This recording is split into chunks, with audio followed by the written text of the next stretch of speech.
Assalamualaikum warahmatullahi wabarakatuh. Perkenalkan, nama saya Syabunga Anggraini. Di sini saya akan memaparkan materi tentang demokrasi, kepemimpinan, dan penegakan hukum dalam perspektif Islam.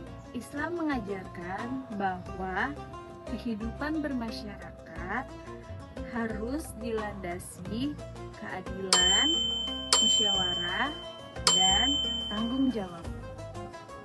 Demokrasi dalam perspektif Islam.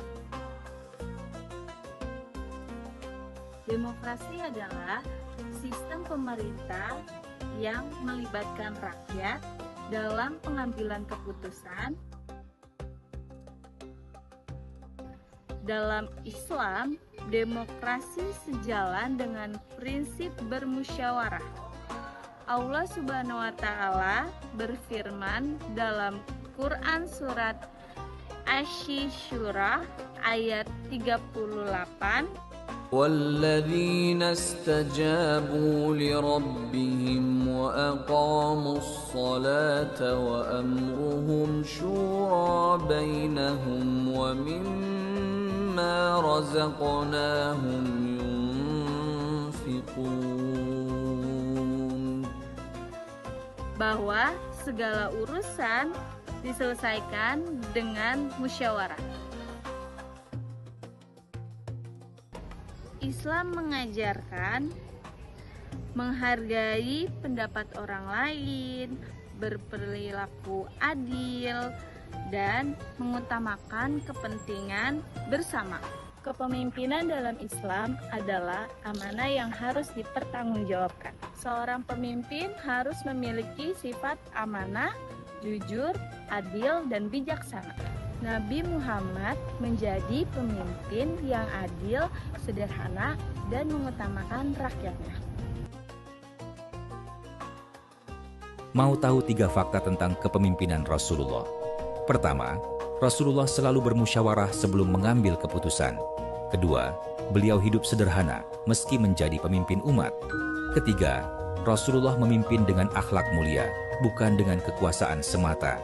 Inilah teladan pemimpin sejati. Tugas pemimpin adalah menjaga kesejahteraan masyarakat dan menegakkan keadilan. Penegakan hukum dalam Islam. Penegakan hukum dalam Islam menciptakan ketertiban dan keadilan. Dalam Islam, semua orang sama di depan hukum. Hukum harus ditegakkan dengan jujur dan tidak boleh membeda-bedakan status sosial. Umar bin Khattab dikenal sebagai pemimpin yang adil, tegas dalam menegakkan hukum. Umat Islam memilih Umar bin Khattab sebagai khalifah yang kedua. Sebagai seorang khalifah, Umar memerintah dengan penuh keadilan. Ia tidak hanya memperhatikan urusan dalam negeri, tetapi juga memperluas wilayah Islam melalui peperangan yang dijalani dengan strategi yang cerdas dan penuh perhitungan. Salah satu cerita yang sangat terkenal adalah bagaimana Umar begitu memerhatikan keadilan dalam setiap tindakannya. Suatu kali, Umar sedang berkeliling di Madinah saat ia mendengar suara seorang wanita yang mengadu tentang masalahnya. Wanita itu mengeluh tentang seseorang yang menindas dirinya. Umar mendengarkan dengan penuh perhatian, tanpa terburu-buru untuk mengambil keputusan.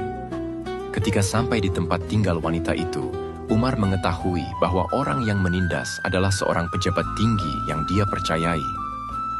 Tak ada rasa gentar dalam dirinya.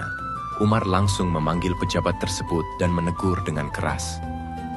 Pejabat itu pun mengakui kesalahannya, dan Umar segera memerintahkan untuk memberikan keadilan pada wanita tersebut tanpa menunda waktu. Keadilan Umar bin Khattab bukan hanya berlaku kepada sesama muslim, tetapi juga kepada orang non-muslim. Salah satu contoh penting adalah ketika seorang pria Yahudi datang mengadukan nasibnya kepada Khalifah Umar. Pria itu mengatakan bahwa ia telah diperlakukan secara tidak adil oleh seorang pejabat muslim. Umar mendengarkan cerita dengan hati yang terbuka, dan tanpa ragu ia memerintahkan untuk menyelesaikan perkara tersebut dengan adil.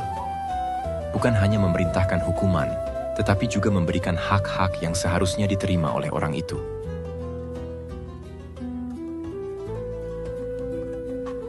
Khalifah Umar bin Khattab adalah sosok yang jauh dari kesenangan duniawi. Meskipun ia memiliki kekuasaan besar, Ia tidak pernah melupakan asal-usulnya yang sederhana. Bahkan, di saat para pejabat dan penguasa lainnya sibuk mengejar kenikmatan duniawi, Umar selalu mengingatkan dirinya sendiri dan umat Islam akan pentingnya hidup sederhana dan menjauhkan diri dari kemewahan.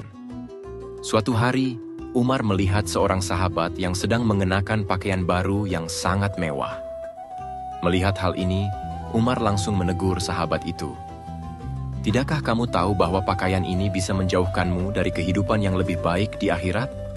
Jauhilah kesenangan duniawi, karena dunia ini hanya sementara." Umar sendiri hidup dengan cara yang sangat sederhana. Ia lebih suka tidur di atas tanah, mengenakan pakaian yang sangat sederhana, dan tidak mengutamakan kemewahan. Bahkan, dalam perjalanan menuju kota-kota yang telah ditaklukkan, Umar tidak segan untuk berjalan kaki bersama pasukan, meskipun ia adalah khalifah yang memiliki kedudukan tinggi. Seiring berjalannya waktu, perjuangan Umar dalam menegakkan keadilan, keberanian, dan keteguhan hati terus menjadi inspirasi bagi umat Islam. Namun, kehidupan dunia ini tidak selamanya berlangsung. Kesimpulan dari materi ini adalah Islam mengajarkan demokrasi melalui musyawarah, kepemimpinan yang amanah, dan penegakan hukum yang adil. Sebagai generasi muda, kita harus menghargai pendapat orang lain, memilih pemimpin yang baik, dan menaati aturan yang berlaku. Sekian materi yang saya sampaikan, kurang lebihnya mohon maaf. Wassalamualaikum warahmatullahi wabarakatuh.